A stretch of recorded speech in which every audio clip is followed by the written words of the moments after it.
azul fell-awen. Amaṭṭaf uzegḍuf yefki win tesɛud iwakken-nni tikelt-agi ad d-nini awal ɣef Mohamed Bouḍyaf.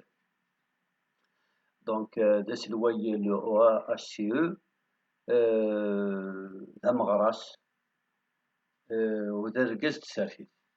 Ur nezmir ara ur nettfaṛas ara tagnit-agi iwakken-nni ad nelmed ciṭuḥ deg wayen akk li ixedmen yirgazen dɣa kan icuban yiwen am Mohamed Bouḍyaf. Nsemma-yas i la déclaration-agi i la communication-agi tamecṭuḥt i d-nexdem fell-as Bouḍyaf une illusion perdue. Ayen swayes numen akkenni ad t-id-yawi netta s timmad-is yumen-tt-is ar taggara iɣeddaren u ixeddaɛen ssawḍen almi ayen akk li nɣil ad t-id-yawi u nessaweḍ ar yiswi-agi. Dɣa nsemma-yas donc Mohamed Bouḍyaf une illusion perdue. Ihi donc Mohamed Bouḍyaf avait accepté de prendre les rênes du pays entre autres pour exercer bien sûr la politique, comme il l'a toujours fait. Après tout, c'est un élément de la LN et du mouvement national Ntegraoula. Donc, il avait bien sûr commencé, essayé de réunir les conditions et les garde-fous juridiques. يوكنا دا تسيدي تبدوس يوكنا دا ديلين إزالفام كومدان يوكن peut bien sûr neutraliser les instances institutionnelles émigrant dans un état jacobin comme fut l'état algérien. Il a neutralisé l'état de sorte à ce que l'administration qui est un état en lui-même devienne un accompagnateur et non pas un parti pris. Bien sûr un parti pris au détriment des autres et au profit de ceux que vous connaissez, donc les partis disons qui sont au service du Sirac. Et puis bien entendu Mohamed Bouḍyaf aussi il a travaillé, c'est surtout ça qu'on lui reconnaît, pour regagner la confiance du peuple, et ceci en offrant un minimum vital pour une vie décente, c'est-à-dire essayer d'améliorer le quotidien des Algériens.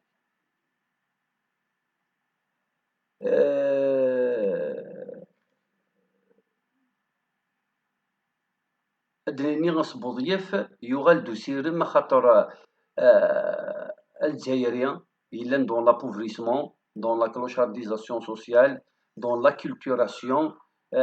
يغماك شطوح هذا الحين nous allions enfin toucher disons حقنا في البترول. أماكن تضررتو كدي تمولا غير من كوني تزرير تمورت ندا نساء des ressources naturelles ماشي qui en profitent, bien au contraire c'est l'oligarchie.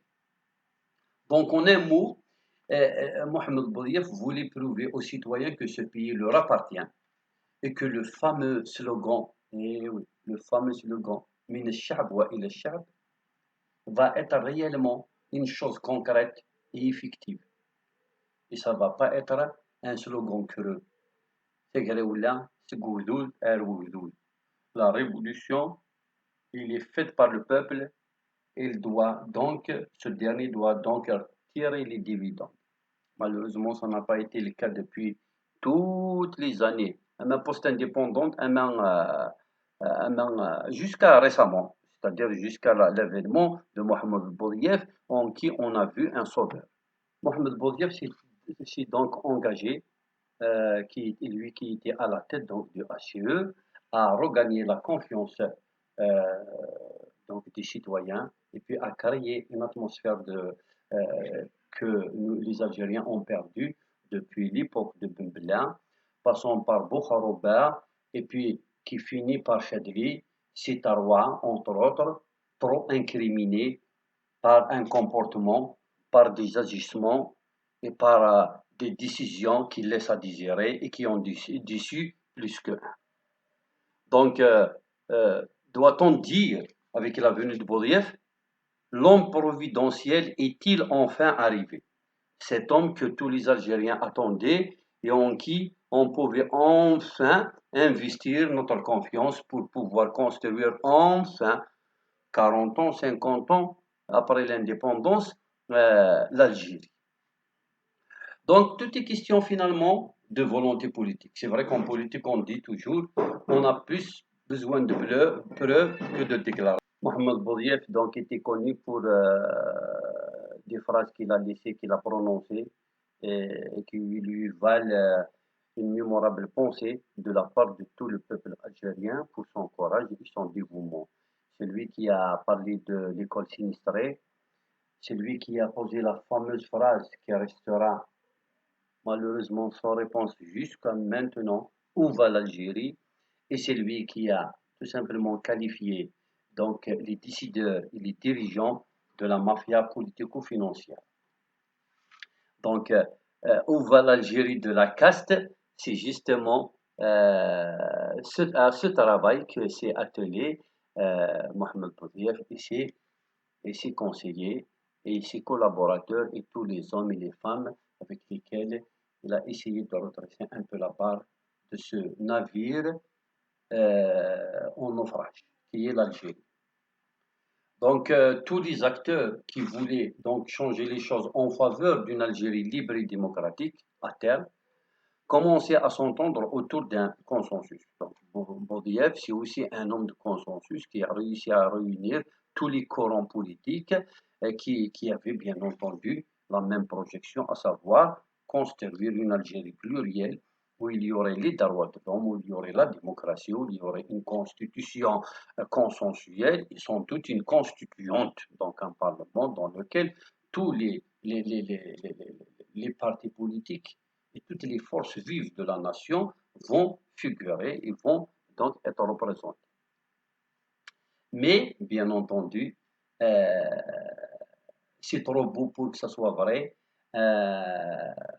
Alors qu'il était pratiquement à 2-3 mois du parachèvement d'un travail colossal et qui aurait apporté quelque chose de bénéfique pour les Algériens, à Naba, alors qu'il faisait une virée, une sortie officielle où il a fait un discours mémorable aussi, et cette lueur d'espoir qu'incarnait Mohamed Boudiaf s'est transformée malheureusement en un gigantesque gâchis avec donc son assassinat, ce que nous vivons, c'est-à-dire les conséquences fâcheuses que nous vivons jusqu'au jour d'aujourd'hui. Nous allons dire quelle honte, quel discrédit et quelle perte. C'est le moins qu'on puisse dire. Effectivement, l'Algérie, on a perdu un homme de valeur. C'est l'un des derniers éléments qui jouissait de cette légitimité historique. On aurait dû en profiter de sa présence, de son dévouement, de son engouement, de sa détermination. Hélas, au sommet de l'État, ceux qui sont vraiment aux commandes en Algérie, on en a décidé autrement. Parce qu'on a beau essayer de faire passer Boumar Rafir pour l'assassin présumé, mais un homme peut-il agir d'une façon indépendante comme ça, en solo, et réussir à tuer le premier personnage d'un pays, c'est-à-dire le président de la République, puisque Boudiaf était comme s'il était un président de la République, puisqu'il occupait la première fonction, la magistrature suprême. Donc, la honte, effectivement, pour ceux qui l'ont ramené et qui l'ont utilisé, et une fois ils auraient atteint leur objectif, ils l'avaient assassiné, ou du moins, ils étaient passivement complices ou directement commanditaires de cet ignoble assassinat en plein écran, parce que la conférence était transmise en direct et tous les Algériens, le monde entier, hélas, voyaient ça. Donc, utiliser la naïveté, la bonté, le dévouement, l'audace est l'une des dernières figures historiques encore en vie pour le dresser contre les islamistes, que le pouvoir et le jacobinisme étatique a bonifié et gracieusement gavé. C'est-à-dire, regardez ce qui s'est passé en Algérie. L'islamisme a été gavé. entretenu pendant des années pour le dresser contre tous les ennemis potentiels de cet État, de cette dictature. Les berbérisants, les syndicats qui revendiquaient les droits, les mouvements estudiantins, les mouvements sociaux dans leurs différentes représentations. Et au moment où l'islamisme devenait, du moins apparaissait comme un danger pour la caste pouvoir, on ramène un illustre, un légendaire, un historique pour pouvoir oser leur dire les vérités, que vous êtes là pour enterrer la démocratie. Et bien entendu, d'un autre côté, on se débarrasse de lui une fois il aurait prononcé le discours que eux-mêmes voudraient dire envers ces islamistes. C'est vraiment du diviser pour régner à l'excellence. Hein. Et le pouvoir, on connaît un bout, il excelle même dans ce genre de pratique. Donc, cet islamisme que, rappelons-le, a été aussi utilisé contre les revendications identitaires et tous les militants de la démocratie. Alors, Tayyip el-Watani, qui est le nom de guerre de Mohamed Bourieff, savait, c'est un homme averti, un homme qui a, on va dire entre parenthèses, roulé sa bosse, qui a lu, qui s'est documenté et bien entendu qui s'est fait conseiller et qui a un entourage très consistant. Il savait donc que le fondamentalisme religieux constituait un réel danger contre les peuples épris de liberté. C'est-à-dire qu'en Algérie, ou bien c'est la démocratie ou alors c'est la théocratie. Et bien entendu, sinon c'est le régime totalitaire qui resterait. Alors l'islamisme n'était qu'un paravent instrumentalisé, mais surtout diabolisé par le régime. À un moment donné, instrumentalisé, ensuite diabolisé pour se débarrasser de lui. D'abord à l'encontre des événements de 88. Tout le monde sait que l'Algérie a raté une belle occasion pour vraiment changer en faveur de la démocratisation des institutions et des libertés individuelles et collectives en 88. Malheureusement, mais là c'est une autre paire de manches qu'on pourrait traiter au moment voulu. Donc dresser les uns et les autres aussi, c'est une recette qui réussit très bien au système et justement c'est ce qui a été utilisé pendant le ACE. Officiellement, c'était le ACE qui a régné, mais officieusement, les hommes de l'ombre agissaient aussi pour leurs intérêts. Donc, l'enfant de Msila a payé le prix pour que le pouvoir occulte en tire les dividendes et hypothéquer notre avenir. Voilà en un mot ce qui s'est passé malheureusement. La bonne foi de Bourieff contre la malice, les mauvaises intentions et les projets sournois d'une junte au pouvoir. Bourieff donc était resté comme dans le temps où il combattait contre la France. Bourieff ne s'est pas adapté aux enjeux actuels. Il est resté comme dans le temps de 54, un homme fougueux, brave, digne, bien entendu, ce que Boumedienne n'était pas, pour dire que Bourieff était le préféré de tous ceux qui ont commandé ce pays pratiquement depuis 62. Donc la fougue de Bourieff contre comment dirais-je, la lâcheté de Boumedienne. Il était aussi déterminé, malgré le risque imminent de se faire abattre, ce que Chadili ne fut pas. Pour lui aussi, la patrie était au-dessus de sa personne malgré les ambitions. Bourieff était un homme comme tous les autres, il aurait pu ambitionner à s'enrichir par exemple, ou alors à imposer sa famille, ou rentrer dans le clientélisme, offrir des marchés à des multinationales pour pouvoir gagner les grâces des capitales occidentales, ce qu'il n'a pas fait en aucun cas.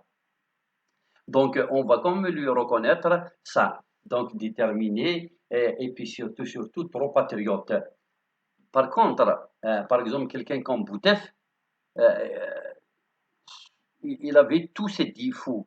Donc, si on ne devait le comparer, Boudiaf était un homme de foi. Boutef, c'est un suant qui n'a jamais ressenti un quelconque patriotisme donc envers l'Algérie et surtout un amour envers les Algériens. Boudiaf, il faut aussi dire que on aurait pu réussir une double rupture, c'est-à-dire d'un côté éloigner la junte militaire du pouvoir et puis surtout empêcher le clientélisme agissant de faire encore pire de ce qu'il a fait puisque la gangrène était déjà en place. Malheureusement, encore une fois, l'assassinat de Boudiaf n'a pas pu permettre l'aboutissement de ce très beau projet tant chéri par plusieurs générations de militants.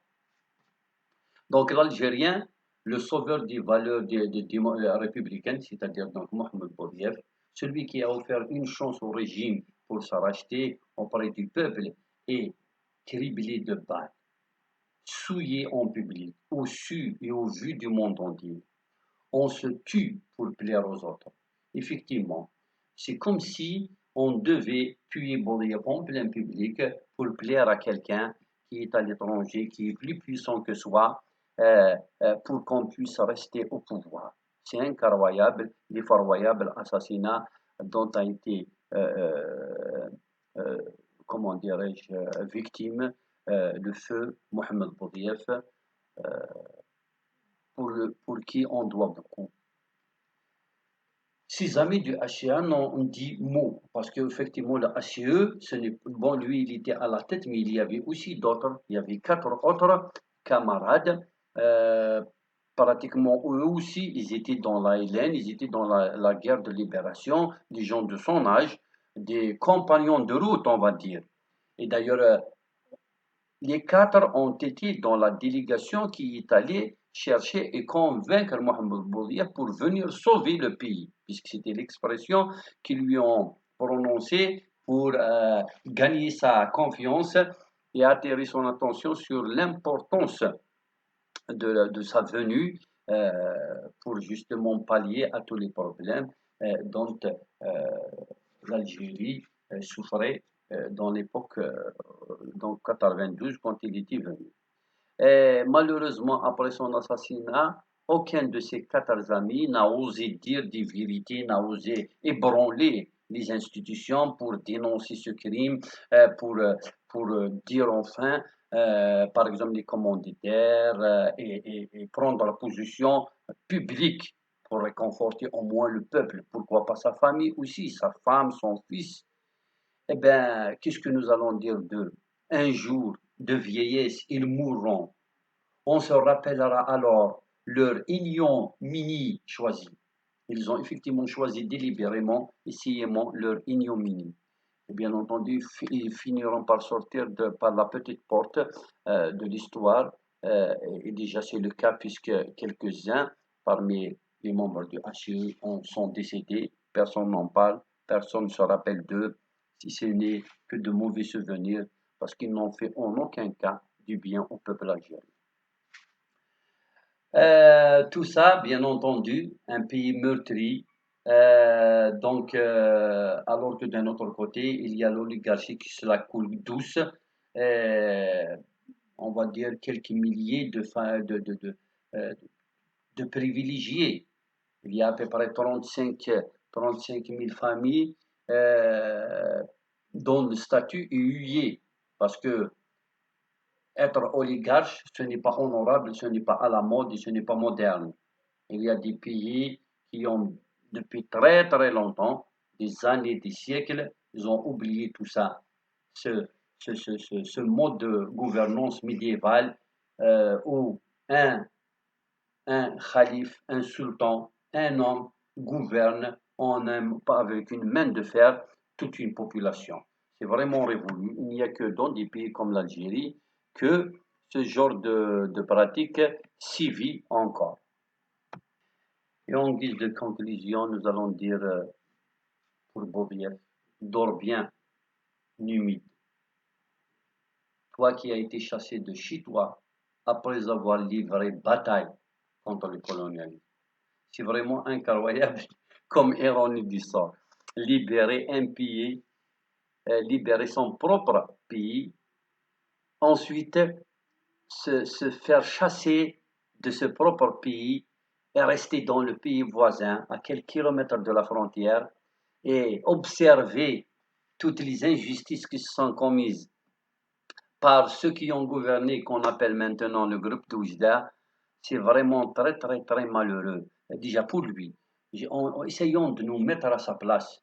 Quelqu'un qui a été dans le maquis pour libérer le pays, à moins des reconnaissances et de dire de lui, vous êtes un héros. Ils ont été chassés un par un de l'Algérie pour que ceux qui n'ont rien fait contre la France, bien au contraire, viennent pour prendre les commandes. C'est fou ce qui s'est passé en Algérie. C'est vraiment à devenir dingue, mais on apprend à devenir patient aussi dans le dur métier d'être algérien. Mais je me mets à sa place, il n'a pas été heureux. Et d'ailleurs, euh, il a quitté cette vie, le cœur plein de plans, parce que euh, on a vidé un chargeur dans sa tête et sur son cœur. Donc, euh, quelle, quelle, euh, quelle récompense que le régime lui a réservée. C'est vraiment des événements qu'il faut méditer. Donc, ces imposants nouveaux propriétaires inféodés au peuple, c'est des propriétaires imposés et inféodés au peuple, au profit des étrangers. Le problème, c'est ça aussi. Nous, les Algériens, nous n'avons absolument rien. Prenez quelqu'un qui est né en 62 et posons-lui la question. Qu'est-ce que tu as eu? Quelle est la qualité de tes études que tu as reçues? Les soins dans les hôpitaux? Quelle est ta maison? Comment elle est faite? Est-ce que tu as la quiétude, les commodités? Est-ce que tu as un jardin dans ton quartier? Est-ce que tu pars en vacances? Est-ce que tes enfants sont heureux? Beaucoup de choses sur un minimum. Tous les Algériens sont unanimes, si ce n'est les privilégiés, donc la caste, l'oligarchie. Le reste, la quasi-majorité te diront, on ne dirait pas que nous sommes indépendants, nous n'avons absolument rien comme droit. Donc voilà un peu ce qui fait mal. C'est pour ça que je dis, ces imposants nouveaux, propriétaires inféodés au peuple, au profit des étrangers qui, sans scrupule aucun, veulent se l'approprier. Donc, non pas seulement les Algériens tirent profit et, prennent toutes les ressources et tous les avantages de ce pays, de son climat, de son relief, de son agriculture, de ce qu'il a comme ressources souterraines et ce qu'il y a sur terre, sur le sol, la culture, toutes les cultures agraires et les récoltes. Nous n'avons absolument rien. On achète des choses au marché, mais à quel prix? Donc, c'est comme si nous étions des étrangers. Par contre, les étrangers, ces étrangers eux-mêmes, ce sont les véritables décideurs dans ce pays et de surcarrois, ils veulent se l'approprier carrément, définitivement. Donc, ils ont maté le peuple, maintenant ils veulent le posséder. Il faut que le peuple devienne sa chose. La terre, ils l'ont bien sucée et surexploitée. Maintenant, ils veulent posséder le sol et tout ce qu'il contient au-dessous. Voilà ce qui nous attend comme défi pour les générations à venir. On va dire à la fin, comme a dit Ali Zamoun, mais on va un peu changer le titre de son livre. Lui, il a dit heureux les martyrs qui n'ont rien vu. Moi, je pourrais dire malheureux, non pas heureux, malheureux les martyrs qui ont eu la vie longue comme Boudiaf. Pour assister impuissant à toute cette gabegie et voir leur rêve d'indépendance s'évanouir et partir en fumée. Donc, repose en paix, grand monsieur. Un jour ou l'autre, ton rêve se réalisera et ça va être grâce à des Algériens comme toi. Ton combat ne restera pas vain. Et تنمير تنون إمير السلامة كاكيا أرثوفات.